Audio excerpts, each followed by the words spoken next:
আজকের পর থেকে চিফ সাহেব একটা ঘোষণা দিচ্ছে, কোন আদার সিভিল অফিসার যারা আছে অনেকে ফোন দিলে আমরা অ্যাবসেন্স আবসেন্ট ফুটাবো যাই, আজকে থেকে ওটা বন্ধ করে দিচ্ছে।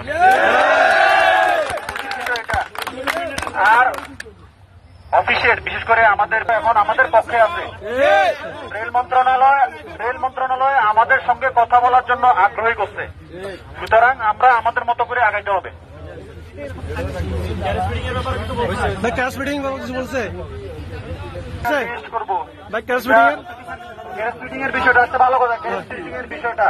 মালামাল সম্পর্কে কোন টিচার বলে দিছে, এগুলো বিষয় নিয়ে জোরালো কথা বলতে চলতেছে।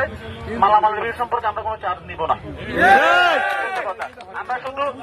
আমরা শুধু চাবি বুঝে নিব, রুম বুঝে নিব, বাইরের কোনো কিছু আমাদেরকে বুঝাবে এটা এই জিনিস ওইটা এই জিনিস আমরা এটা বুঝবো না।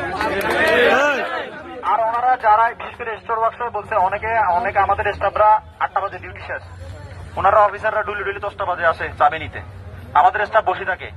8টার পরে যদি কেউ চাবি বুঝে নিতে না আসে, ওই চাবি রেখে চলে যাবে, বাকিটা আমরা বুঝবো।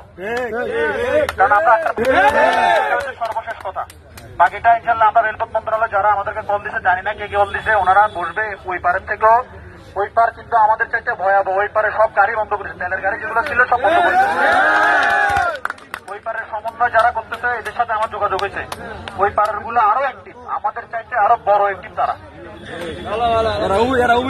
স্যার নিজের মুখে বলে দিচ্ছে টি বিলের 1 টাকাও পার্সেন্টেজ দেওয়া হবে না।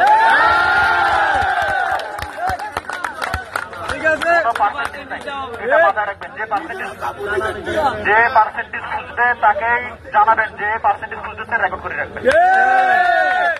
এখানে অনেক ভালো ভালো লোক, ভালো ভালো উদ্যোতন কর্মকর্তারা আমাদের সাথে যোগাযোগ করতেছে। আমাদের কি সমস্যা আমরা বলতেছি, আমরা আমাদের স্যারদেরকে বলতে, স্যার আমাদেরকে এমন কোন কঠোর পদক্ষেপে যাইতে দিবেন না যাতে আমরা বাহিনীর কোনো কিছু ফাঁস করতে হয়। আমরা চাচ্ছি আমাদের বাহিনীর সম্মান, আমাদের অফিসারের সম্মান। আপনারা এমন কোনোভাবে কথা বলবেন না, আমাদেরকে উস্কাবেন না, আমাদেরকে বাজে কথা বলবেন না যাতে আমরা ভিতরে ঢুকতে হয়। ময়লা যত ছিটাবো তত গন্ধ বাইরে হবে। আমরা চাই না এরকম কোনো কিছু, আমরা চাই সম্মান। ঠিক আছে ভাই।